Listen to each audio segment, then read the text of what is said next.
Good morning students. मैं doctor Shazia Ismail national महिला PG college से बीएड डिपार्टमेंट से आज मैं आपको पेडागोजी ऑफ हिंदी में यूनिट फर्स्ट में भाषा और उसके महत्व, उसकी प्रकृति और विशेषताओं के बारे में मैं आपको बताऊंगी। देखिए, भाषा शब्द क्या है? ये एक बहुत कॉमन सी बात है। भाषा का मतलब है हमें अपने भावों और अपने भावों को किस तरह दूसरों तक पहुंचाते हैं, उसका माध्यम क्या होता है? हमारा भाषा। भाषा शब्द जो है वो भाष धातु से बना है। भाषा जो है एक बहुत कॉमन सा शब्द है। भाषा का मतलब है कि हम अपने भावों को दूसरों तक कैसे पहुंचाएं और कैसे दूसरे के भाव हम तक पहुंचेंगे। भाषा शब्द जो है वो भाष धातु से बना है, यानी कि एक संस्कृत का शब्द है भाष धातु जिससे बना है। देखिए, भाषा शब्द संस्कृत के भाष धातु से बना है। भाषा विचारों, भावों और अनुभवों की अभिव्यक्ति का माध्यम है। भाषा हमारे मन में कोई भी विचार है, कोई भी चिंतन है, कोई भी भाव है, तो हम उनको किस तरह प्रेजेंट करेंगे, किसी के सामने किस तरह व्यक्त करेंगे, वो उसका माध्यम क्या होता है? भाषा। हमारी भाषा जो होती है वो कितने रूप होते हैं उसके? मौखिक भाषा, लिखित भाषा और सांकेतिक भाषा में हम अपने भावों को व्यक्त कर सकते हैं। अब हम जानेंगे कि मौखिक भाषा कौन सी होती है। मौखिक भाषा बच्चों वो होती है जो सिर्फ मुंह से बोल के बताई जा सकती है, यानी कि जिस चीज को सिर्फ हम अपने शब्दों से दूसरों को व्यक्त करें, दूसरों के साथ अपने शब्दों से व्यक्त करें, उनको हम भाषा का मौखिक रूप कहते हैं। दूसरा आता है हमारा लिखित रूप। जैसे मानिए कि हम कोई कवि हैं, कोई राइटर हैं, हमें कोई कहानी या कोई भी किसी के बारे में कोई भी लिखना है, तो हम कैसे लिखेंगे अपने भावों को? ये तो नहीं है कि हम सभी को एक साथ अपने भावों को प्रेजेंट कर सकें। जैसे बहुत सारे राइटर्स होते हैं जो वो बुक लिखते हैं, वो अपने भावों को किसके द्वारा बताते हैं? अपनी लेखनी के द्वारा। वो अपने भावों को लिखित रूप में बताते हैं। पुराने काल में सिर्फ जो है वो मौखिक भाषा का ही यूज किया जाता था, वैदिक काल में। लेकिन धीरे धीरे जैसे जैसे हमारी विकास हुआ, हमने लिखित भाषा पर ज्यादा ध्यान देने लगे। क्यों? क्योंकि जो है बहुत सारी चीजें ऐसी होती हैं कि लोग सुन नहीं सकते, हम उसको अपनी किताबों से उसको शिक्षा देते हैं। जैसे मान लीजिए स्कूल में बच्चे बुक्स पढ़ के ही तो करते हैं, अब उनको सारी चीजों की नॉलेज जो है वो सिर्फ एक मौखिक रूप से तो नहीं दी जा सकती, इसलिए उनको लिखित रूप से भी शिक्षा मिलती है। तीसरा रूप है हमारा सांकेतिक रूप। सांकेतिक भाषा क्या होती है? देखो बच्चों, आपने देखा होगा कि आप कहीं रोड पर जा रहे हैं, वहां पर आपको कोई निशान बना हुआ मिल गया एरो का, या कोई है नहीं वहां, हमें रास्ता कौन बताएगा? तो हम उस एरो के निशान से ये समझ जाते हैं कि हमें जो है ना इस रास्ते पर जाना है, या कहीं यू टर्न का निशान आ रहा है तो हमें लगेगा कि हमें यहाँ से यू टर्न लेना है। तो यानी कि ये हमें संकेत कर रही है, सांकेतिक भाषा है, जो कोई हमें वहां पे कोई भावों से अपने भावों को प्रेजेंट नहीं कर रहा, लेकिन उन संकेतों से हम ये समझ लेते हैं कि ये सांकेतिक भाषा है। सांकेतिक भाषा में बहुत सारे जो है ना वो ऐसे संकेत आ जाते हैं जिनसे हमें ऑटोमेटिकली समझ में आ जाता है कि ये जो है हमारे भाव, ये हमें ये बात कहना चाह रहा है। अच्छा, भाषा सामाजिक जीवन का आधार है। भाषा क्या है? अगर हम जिस भी समाज में रहते हैं वहां पर हम अपनी बातों को कैसे बताएं और कैसे उनके बातों को समझें, कैसे उनके भावों को समझें, तो वो समाज में रह के हमें उनको समझना और उनको सुनने के लिए हमारी भाषा का ही आधार माना जाता है। अब आ जाते हैं भाषा की परिभाषा। भाषा की परिभाषा है भाषा ध्वनियों, प्रतीकों की संयोजित प्रणाली है। यानी कि भाषा जो है वो ध्वनियों से बनी है, यानी कि साउंडिंग वर्ड्स। जैसे आप इंग्लिश में बोलते हैं ना साउंडिंग वर्ड्स, ध्वनि, जैसे आ, ई, ऊ।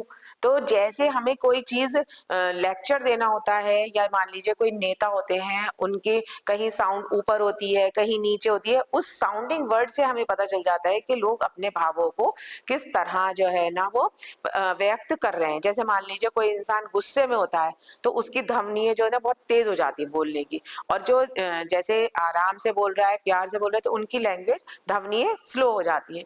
ध्वनियों से और प्रतीकों से संयोजित प्रणाली है। भाषा सामाजिक स्वीकृति प्राप्त संकेतों की व्यवस्था है। भाषा संप्रेषण की प्रभावी माध्यम है, यानी कि हमें सामने वाले को किस तरह प्रभावित कर सकते हैं अपनी भाषा के द्वारा। अगर हमारी भाषा अच्छी होगी तो लोग हमारे इम्प्रेस हो जाएंगे, हमसे खुश होंगे कि देखो कितना अच्छा बोलता है। लेकिन अगर हम वही भाषा एक गंदे तरीके से बोलेंगे तो वही इंसान जो है वो हमसे नाराज हो जाते हैं, लड़ाइयाँ हो जाती हैं भाषा के ऊपर। अगर हम किसी भी काम को करने के लिए उसमें अगर हम अच्छे भाषा का प्रयोग करें तो वो काम हमारा बहुत आसानी से हो जाता है।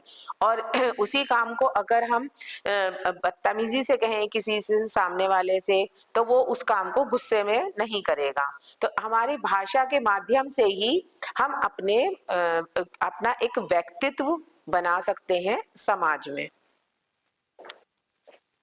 नेक्स्ट है आपका, जो विद्वान रहे हैं उन्होंने भाषा की क्या क्या परिभाषाएं दी हैं।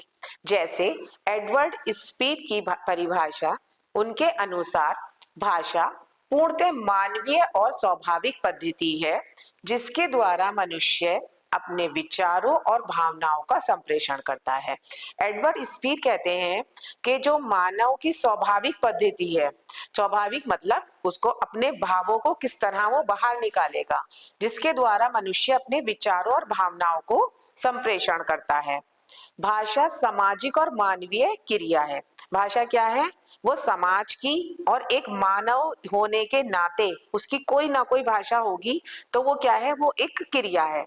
अगर इंसान है तो उसकी कोई ना कोई लैंग्वेज भी वो बोलेगा, चाहे इंग्लिश बोले, हिंदी बोले, उर्दू बोले, संस्कृत बोले। सिर्फ मानव ही हैं जिनके पास भाषा है। वैसे तो भाषा तो देखिए जानवरों की भी होती है, लेकिन उनकी जो लैंग्वेज होती है वो हम ना समझ नहीं पाते। लेकिन जैसे अलग अलग बोली सभी जानवरों की होती है, बोलियां होती हैं, लेकिन जो भाषा और जो ध्वनियां और जो वर्ण मानव के लिए हैं वो जानवरों के लिए नहीं है। ब्लूमफील्ड की परिभाषा, भाषा ध्वनियों की वह प्रणाली है जिसके द्वारा समाज में संचार किया जाता है। भाषा ध्वन्तर संरचना है। संचार यानी कि हम अपनी बातों को सब जगह कैसे फैलाते हैं? भाषा के माध्यम से, चाहे वो भाषा मौखिक हो, लिखित हो या सांकेतिक हो, लेकिन हम अपने विचारों को पूरे देश में फैला सकते हैं, संचार कर सकते हैं।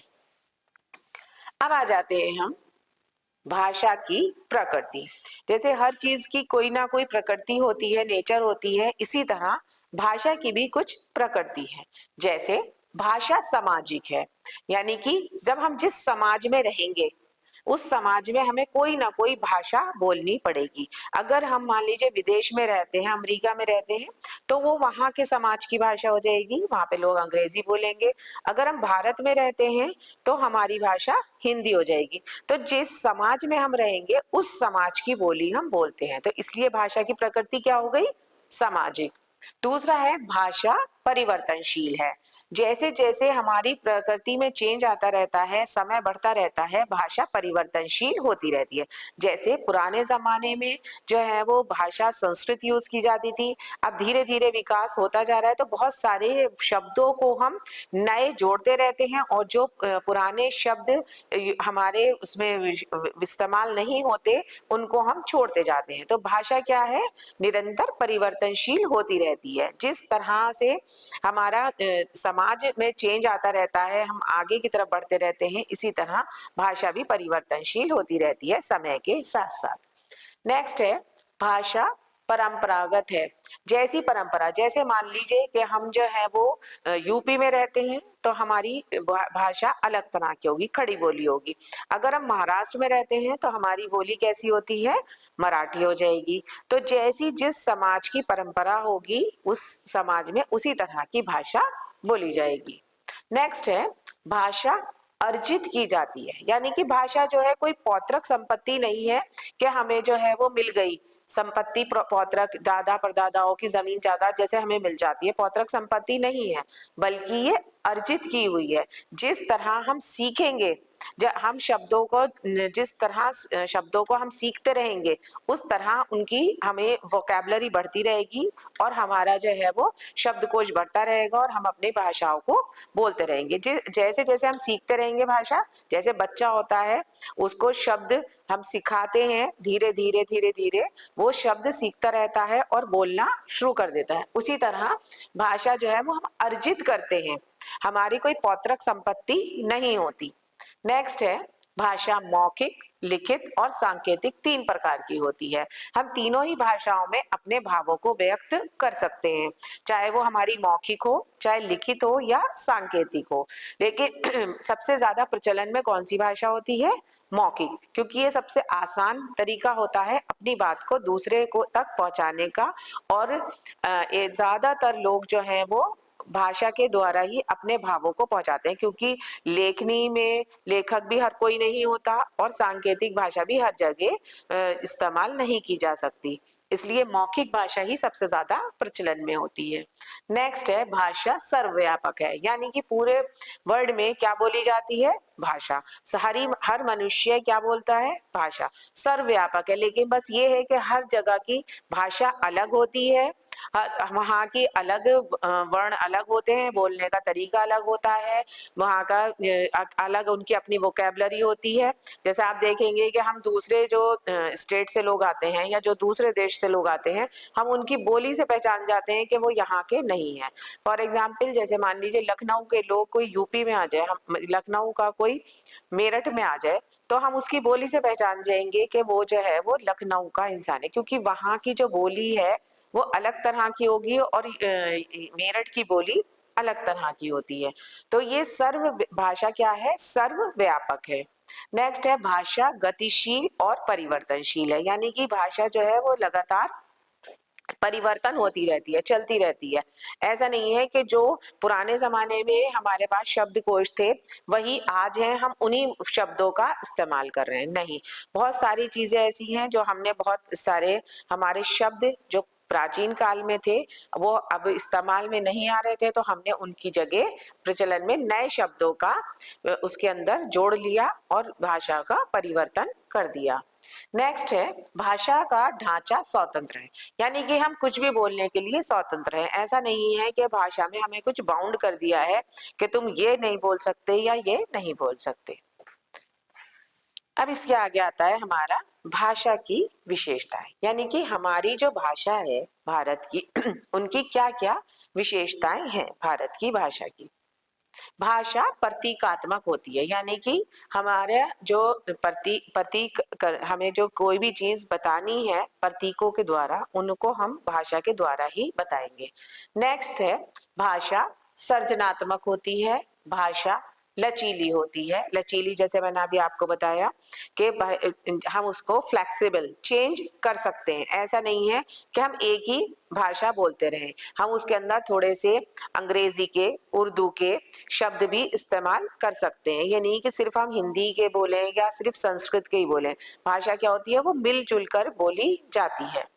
भाषा एक अर्जित संपत्ति है, पौत्रक नहीं है। जैसे मैंने अभी आपको बताया कि हम जितना सीखेंगे, जितना भाषा को अर्जित करेंगे, जो उसी के हिसाब से हम बोलेंगे। ये कोई हमारी पौत्रक संपत्ति नहीं है जो हमें उसमें मिल जाए, दादा परदादाओं की जैसे जमीन जायदाद मिल जाती है लोगों को, ये वो कोई संपत्ति नहीं होती। ये हमारे ऊपर डिपेंड करता है कि हम किस तरह की भाषा बोले। नेक्स्ट है भाषा एक सामाजिक वस्तु है, निजी नहीं।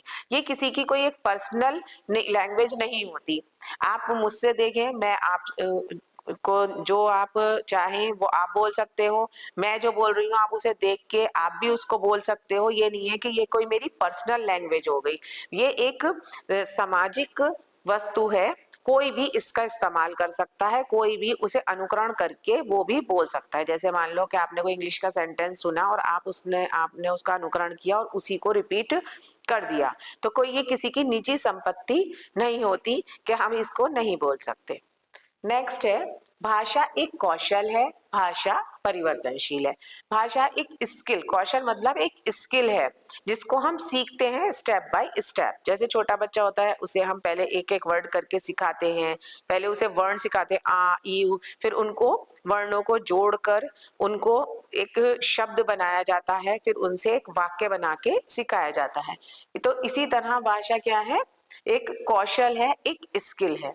भाषा अनुकरणीय है, भाषा विकास का साधन है। यानी कि अनुकरणीय, भाषा को हम अनुकरण करते हैं, सीखते हैं, चाहे वो हम किसी से भी सीखे। जब हमारे घर में बच्चा है वो हमसे अनुकरण कर रहा है, अब हमने किसी की कोई लेक्चर सुना या किसी की कोई किताब पढ़ी तो हमने क्या करा, उससे वो अनुकरण कर लिया और उसी को अनुकरण करके उसमें थोड़ा सा परिवर्तन करके हमने उसको भाषा का इस्तेमाल करा। भाषा ध्वनि संकेतों का प्रयोग किया जाता है। भाषा में क्या होते हैं, ध्वनियां होती हैं, जैसे आ ई उ। तो ध्वनियों के इस्तेमाल से ही भाषा जो है वो पता चलता है कि हमारे भाव किस तरह हम अपने भावों को बता रहे हैं किसी के सामने। अगर हमने खाली आ ई उ मतलब उसके अंदर हमने कोई ध्वनि इस्तेमाल नहीं करी तो हमें सामने वाले को ये नहीं समझ में आएगा कि ये अपने भाव को कहना क्या चाह रहा है। दूसरा है, भाषा की अपनी लिपि होती है। यानी कि जैसे हमारे यहाँ की क्या लिपि थी, देवनागरी लिपि में लिखी जाती है। तो भाषा क्या है, वो अपनी एक उसकी हर समाज की हर की अपनी कोई ना कोई लिपि होती है। भारत की क्या लिपि है, देवनागरी लिपि। नेक्स्ट है हमारा भाषा, प्रत्येक भाषा का अपना व्याकरण और शब्दकोश होता है। यानी कि चाहे वो इंग्लिश हो, संस्कृत हो, उर्दू हो या हिंदी, सबका अपनी अपनी एक वोकैबुलरी, शब्दकोश होता है और उनका अपना एक ग्रामर होता है। जैसे हिंदी में है सब्जेक्ट, ऑब्जेक्ट और वर्ब। इंग्लिश में क्या होता है, सब्जेक्ट, वर्ब और ऑब्जेक्ट। क्योंकि पहले हम क्या बोलेंगे, पहले किसी सब्जेक्ट के बारे में बोलेंगे, फिर उस ऑब्जेक्ट के बारे में बोलेंगे, फिर उस वर्ब के बारे में। लेकिन इंग्लिश में क्या हो जाता है कि पहले सब्जेक्ट, फिर वर्ब और फिर ऑब्जेक्ट। तो इसका एक अपना अलग ग्रामर होती है हर लैंग्वेज की, और अपना शब्दकोश होता है। जैसे इंग्लिश का शब्दकोश क्या होता है, ए बी सी डी, उनके अल्फाबेट्स जो होते हैं उनको क्या बोलते हैं, उनका शब्दकोश। हिंदी का शब्दकोश क्या है, हिंदी की वर्णमाला, आ ई उ से लेकर, तो ये सारी क्या है, हमारी वर्णमाला है। तो ये क्या हो गया, हिंदी का शब्दकोश। नेक्स्ट है हमारा, भाषा अभिव्यक्ति का सशक्त साधन है। यानी कि भाषा के द्वारा हम अपनी हर बात को सीधे किसी तक पहुंचा सकते हैं। हमें भूख लग रही है या हमें जो है ना वो स्कूल में जाके शिक्षा लेनी है, तो हमें शिक्षा कैसे मिलेगी, भाषा के द्वारा। भाषा के क्या है, शिक्षा का माध्यम भी भाषा ही है। नेक्स्ट है हमारा, भाषा संस्कृति का वाहक है। जैसे भारतीय संस्कृति की भाषा क्या है, वाहक क्या है, हिंदी। हमारी जो संस्कृति में जो हमारे ग्रंथ लिखे हुए हैं, जैसे मान लीजिए रामायण है और रामायण है, महाभारत है, सब किस उसमें लिखे हुए हैं, हिंदी और संस्कृत में। तो जहाँ की जो भाषा होती है वो उसकी संस्कृति का प्रतीक होती है। तो भारत की संस्कृति का प्रतीक क्या है, हिंदी और संस्कृत भाषा। वहाँ के सारे जो ग्रंथ हैं वो किस में लिखे गए हैं, हिंदी में और संस्कृत में। नेक्स्ट है हमारा, भाषा का महत्व। भाषा का महत्व है, शिक्षा का आधार भाषा है। हमें अगर किसी से भी कोई भी शिक्षा प्राप्त करनी है तो हम साइलेंट मोड पे जाके, तो हमें नहीं पता कि हमारा टीचर या हमारा स्टूडेंट हमसे क्या समझ में आ रहा है। जैसे मान लीजिए मैं टीचर हूँ और मेरे सामने बच्चे बैठे हैं, तो मैं उनको कैसे समझाऊंगी, भाषा के द्वारा। अब बच्चे उसका जो रिप्लाई देंगे तो उससे ही तो पता चलेगा ना कि उसकी क्या समझ में आया। बच्चे रिप्लाई देंगे वो भी अपनी भाषा में ही हमें बताएंगे, अपनी भाषा में ही व्यक्त करेंगे कि हमें ये चीज समझ में आ गई। तो हमारी जो शिक्षा है उसका माध्यम क्या है, भाषा। भाषा के बिना हम शिक्षा प्राप्त नहीं कर सकते। नेक्स्ट है, भाषा ज्ञान का प्रमुख साधन है। ज्ञान प्राप्त करना, चाहे शिक्षा हो या ज्ञान, कोई भी ज्ञान, मान लो हमें नॉलेज, किसी भी चीज का ज्ञान लेना है तो हमें किसके द्वारा मिलेगा? वो भाषा के द्वारा, चाहे वो मौखिक भाषा हो, सांकेतिक भाषा हो या लिखित भाषा हो। जब तक हम उस भाषा को सुनेंगे नहीं, पढ़ेंगे नहीं, समझेंगे नहीं, जब तक हमें ज्ञान प्राप्त नहीं होगा। नेक्स्ट है हमारा, भाषा सामाजिक एकता को बढ़ाती है। जितनी हमारी भाषा अच्छी होगी इतनी हमारी एकता बढ़ेगी। नेक्स्ट है, भाषा व्यक्तित्व विकास में सहायक है। जितनी अच्छी हमारी भाषा होगी इतना ही अच्छा हमारा व्यक्तित्व भी होता चला जाएगा, हमारे व्यक्तित्व का विकास भी होगा। जितने वैसे पिछड़े हुए लोग होते हैं जो शिक्षित नहीं होते, और तो उनका व्यक्तित्व कैसा हो जाता है? बिल्कुल बेकार। अब जितने भी हमारे महान लोग रहे हैं, जैसे गांधी जी, जवाहरलाल नेहरू, उनकी भाषा कैसी थी? बहुत सॉफ्ट भाषा थी, तो उनका व्यक्तित्व कैसा था? बहुत ही आदरणीय। तो इसलिए व्यक्तित्व के विकास में भाषा बहुत सहायक है। नेक्स्ट है, भाषा अभिव्यक्ति का साधन है। हमें अपनी बातों को अभिव्यक्त करने के लिए क्या, किसकी जरूरत पड़ती है? भाषा की। नेक्स्ट है, भाषा दूसरों को जानकारी व निर्देश देने में सहायक है।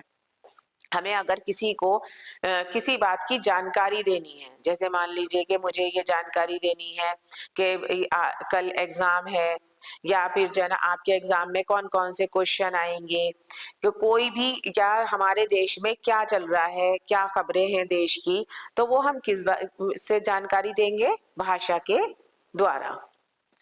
नेक्स्ट है, भाषा ज्ञान के संरक्षण व प्रचार में सहायक होती है। भाषा क्या होती है? हमारे ज्ञान के संरक्षण में, यानी कि हमारे ज्ञान को सुरक्षित रखती है। जैसा हमारा ज्ञान होगा उसके संरक्षण को और उसके प्रचार प्रसार में भी सहायक होती है। हमारी भाषा का प्रचार प्रसार कैसे होता है? जैसे मान लीजिए कि हम अपने देश में रह रहे हैं, अब हम दूसरे देश में जाएंगे तो अपनी भावों को हम हिंदी में ही तो कहेंगे, तो पता चलेगा कि ये इंडियन है, तो हमारी भाषा का क्या हो रहा है वहां पे प्रचार, कि ये हिंदी में बोल रहे हैं तो ये कौन है? ये इंडियन है, भारतीय है, ये वहां से आए हैं तो ये हिंदी में बोल रहे हैं, तो हमारी भाषा का प्रचार हो रहा है। तो प्रचार और प्रसार में भी सहायक होती है। भाषा दूसरों की बातों व भावनाओं को समझने में सहायक होती है। हमें नहीं पता कि सामने वाला जो है वो हमसे हमारी बातों को समझ रहा है या नहीं समझ रहा, तो दूसरे की बातें सुन के ही तो पता चलेगा ना। भाषा के द्वारा वो हमें बताएगा कि वो हमारी बातों को कितना समझता है और हमें कितना अच्छे से समझा सकता है। नेक्स्ट है, भाषा शिक्षा प्रदान करने का साधन होती है, भाषा चिंतन का माध्यम होती है। चिंतन क्या है? चिंतन यानी कि हमारे मन में जो भी विचार आते हैं। अब मान लीजिए हमारे कोई मन में विचार आ रहा है कि हमें किसी के बारे में, किसी जैसे महात्मा गांधी के बारे में या जवाहरलाल नेहरू के बारे में हमें कोई भी विचार है प्रस्तुत करने हैं, तो वो हमारे मन में आए तो हमने उनको भावों को स्पष्ट करना है, लोगों को भी बताना है कि भाई महात्मा गांधी हमारे ऐसे थे, हमारे देश के प्रधानमंत्री ऐसे हैं। तो हम अपने भावों को कैसे बताएंगे? पहले हमने चिंतन करा, यानी कि उसके बारे में हमने सोचा, सोचने के बाद हमने जो है ना उन भावों को या तो लिखित रूप में या मौखिक रूप में लोगों को सामने प्रस्तुत करा। मौखिक रूप में जैसे मान लीजिए हमने न्यूज चैनल पे आके बोला, लिखित रूप में हमने न्यूज़पेपर में निकलवाया या कोई बुक पब्लिश कर दी या कोई मैगजीन में निकलवा दिया आर्टिकल, तो लोग उसको लिखित रूप में हमारे भावों को समझेंगे। नेक्स्ट है, भाषा सृजनात्मकता के विकास में सहायक होती है, यानी कि हमें बहुत सारी वोकैबुलरी सर्जन कर सकते हैं जमा करने में। कि हम अपने ज्ञान को सर्जन कैसे करेंगे? भाषा के माध्यम से। भाषा राष्ट्रीय और सांस्कृतिक विकास में भी सहायक होती है। जितनी अच्छी हमारी देश की भाषा होगी इतना अच्छा हमारा राष्ट्र विकास करेगा और हमारी संस्कृति का विकास होगा। कि हमारी संस्कृति की पहचान क्या है? हमारी संस्कृत भाषा, हमारी हिंदी भाषा। तो जितना हमारी भाषाओं का विकास होता रहेगा हमारा देश का भी विकास होगा। नेक्स्ट है, भाषा बालकों के सर्वगीण विकास में सहायक है। बच्चा जो होता है वो बालक, उसमें विकास कैसे होगा? मान लीजिए कि छोटा बच्चा है और उसको हमें किसके द्वारा हम उसको बोलना सिखाएंगे? भाषा के द्वारा हम उसे अपनी बातों को समझाएंगे और वो भी हमसे उन्हीं अनुकरण करके उसी ही भाषा को सीखेगा। क्यों? क्योंकि जो है ना, जो बच्चा देखता है वही वो सीखता है। तो बालकों का सर्वगीण विकास कैसे होगा? भाषा के द्वारा। जैसे स्कूल में जाएगा तो बच्चों उससे कैसे सीखेगा? टीचर से। जैसे टीचर बोलेंगे उनका अनुकरण करेगा। तो बच्चों का विकास कैसे होगा? भाषा के द्वारा। शारीरिक, बौद्धिक, चारित्रिक, नैतिक विकास में भी भाषा सहायक होती है। जब हमारी भाषा अच्छी होगी तो हमारा शरीर का भी और हमारे मन का भी विकास होगा और हम सुखी मन, शांत मन से सोच सकेंगे। नेक्स्ट है हमारा निष्कर्ष। भाषा मानव जीवन का अभिन्न अंग है। भाषा के बिना कुछ नहीं है। अगर हम भाषा अगर हम ना बोले, जैसे गूंगे और बहरे होते हैं, तो उनकी भी अपनी एक अलग भाषा होती है जो वो अपनी बातों को कह सकते हैं। उनकी भी अपनी एक लिपि होती है कि वो अपने आप को कह सकते हैं। लेकिन जो एक नॉर्मल इंसान है उसके जीवन का अभिन्न अंग जो है वो भाषा है। नेक्स्ट है भाषा समाज, संस्कृति और शिक्षा की आधारशिला है। अगर भाषा ना हो तो हमारे जीवन में शिक्षा प्राप्त नहीं कर सकते हम। तो हमारी जीवन, समाज की और संस्कृति और शिक्षा की आधारशिला भाषा ही है। नेक्स्ट है भाषा के बिना सभ्यता अधूरी है। हमारी देश की सभ्यता भाषा के बिना अधूरी है, क्योंकि जब हमारी देश के हम अपने देश की पहचान क्या है? हमारी भाषा। तो हमारी देश की कोई पहचान ही नहीं होगी तो हमारी सभ्यता क्या है? अधूरी है।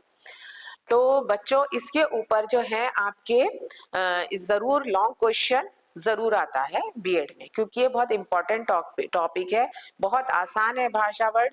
इसमें भाषा का लॉन्ग क्वेश्चन भी आ जाता है और शॉर्ट भी आ जाते हैं और वेरी शॉर्ट भी आ जाते हैं। देखिए मैंने आपको ना ये वाले पॉइंट्स जो है वो सिर्फ पॉइंट समझाए हैं। अगर आपको इसमें से कोई एक अलग से वेरी शॉर्ट में क्वेश्चन आ जाए कि मान लो शिक्षा का आधार भाषा है, तो आप इसको शॉर्ट में करके लिख सकते हैं। और अगर आपका क्वेश्चन आता है लॉन्ग में, 16 नंबर का क्वेश्चन आता है बीएड में, तो आप इन सब पॉइंट्स के अंदर जो आपने अभी समझा है वो लिख सकते हैं छोटे छोटे करके। और अगर आपको लिखने का बीएड में अगर आपको अच्छा तरीके से लिखते हैं कॉपी में, तो आपके मार्क्स भी बहुत अच्छे आएंगे। किसी भी क्वेश्चन में, लॉन्ग क्वेश्चन में सबसे पहले उसका अर्थ लिखिए, फिर उसके बाद उनकी एक दो डेफिनेशन, परिभाषाएं डालिए, फिर उसके बाद उसकी विशेषताएं, प्रकृति और महत्व, और लास्ट में निष्कर्ष निकालिए। तो इससे जो है ना वो आपके मार्क्स भी बहुत अच्छे आएंगे और आपको समझने में भी, जो कॉपी चेक करेंगे उनको भी समझने में भी आसानी होगी। अब इसमें से सबसे जो वेरी शॉर्ट क्वेश्चन आएगा वो आएगा भाषा का अर्थ। बहुत ही आसान और सिंपल है। बहुत छोटा सा अर्थ भी अगर आप लिखा है क्वेश्चन में कि भाषा शब्द संस्कृत की भाष धातु से बना है, तो जैसे वन वर्ड में आपका आया कि जो है ना भाषा शब्द किस धातु से बना है? भाष धातु से बना है। भाषा के कितने रूप होते हैं? भाषा के 3 रूप होते हैं, मौखिक, लिखित और सांकेतिक। भाषा की आधारशिला क्या है? भाषा की आधार समाज जो है वो सामाजिक जीवन की आधारशिला भाषा है। तो इस तरह हम अपने भाषा के टॉपिक को बहुत अच्छे से लिख सकते हैं और ये बहुत इंपॉर्टेंट टॉपिक है। इसमें जरूर बीएड में इसके ऊपर एक क्वेश्चन जरूर आएगा, चाहे लॉन्ग आए, चाहे शॉर्ट आए, चाहे वेरी शॉर्ट आए। ऐसे भी क्वेश्चन आ जाते हैं बीएड में कि भाषा ध्वनियों की वह प्रणाली है जिसके द्वारा समाज में संचार किया जाता है। ये भाषा किसके द्वारा दी गई है? तो उसका नाम बताइए। तो आप उनको जितनी भी डेफिनेशन हो उनको ध्यान से पढ़े, जिससे आपका ये भी पूछ सकते हैं कि ये किसने, ये परिभाषा किसकी है। वेरी शॉर्ट क्वेश्चन में ये भी आ सकता है कि आपकी खाली परिभाषा लिखी भी आ जाए कि भाषा ध्वनियों की वह प्रणाली है जिसके द्वारा समाज में संचार किया जाता है। ये परिभाषा किसने दी है? तो आपको उसका नाम पता होना चाहिए कि ब्लूमफील्ड की यह परिभाषा है। या फिर जैसे मान लीजिए कि उन्होंने प्रकृति में से पूछ लिया कि भाषा, शॉर्ट क्वेश्चन में आ गया आपका कि भाषा की प्रकृति के बारे में बताइए, तो आप ये लिखेंगे भाषा सामाजिक है, भाषा परिवर्तनशील है, भाषा परंपरागत है, और इनके बारे में थोड़ा हेडिंग डाल के थोड़ा थोड़ा सा लिखें। लेकिन डायरेक्ट ये नहीं है कि आप भाषा की प्रकृति ही लिख दें, बल्कि पहले थोड़ा सा पहले भाषा का अर्थ और भाषा की एक आध कोई परिभाषा लिखिए, फिर उसके बाद उसकी प्रकृति को लिखना शुरू करिएगा। अब इसमें भाषा अर्जित की गई है, भाषा मौखिक, सांकेतिक तीनों प्रकार की होती है, भाषा सर्वव्यापक है, भाषा गतिशील परिवर्तनशील होती है, और भाषा का ढांचा स्वतंत्र होता है। क्वेश्चन जो है वो आपका कितने नंबर का है, उस हिसाब से आपको आंसर करना है। ऐसा नहीं है कि वेरी शॉर्ट में उन्होंने पूछा वन वर्ड आंसर और आपने लिख दिया उसको 2 पेज का। अगर लॉन्ग क्वेश्चन है 16 नंबर का, तो आपकी सारी चीजें जो मैंने आपको अभी समझाई है वो पूरी आपकी उसमें आ जाएंगी।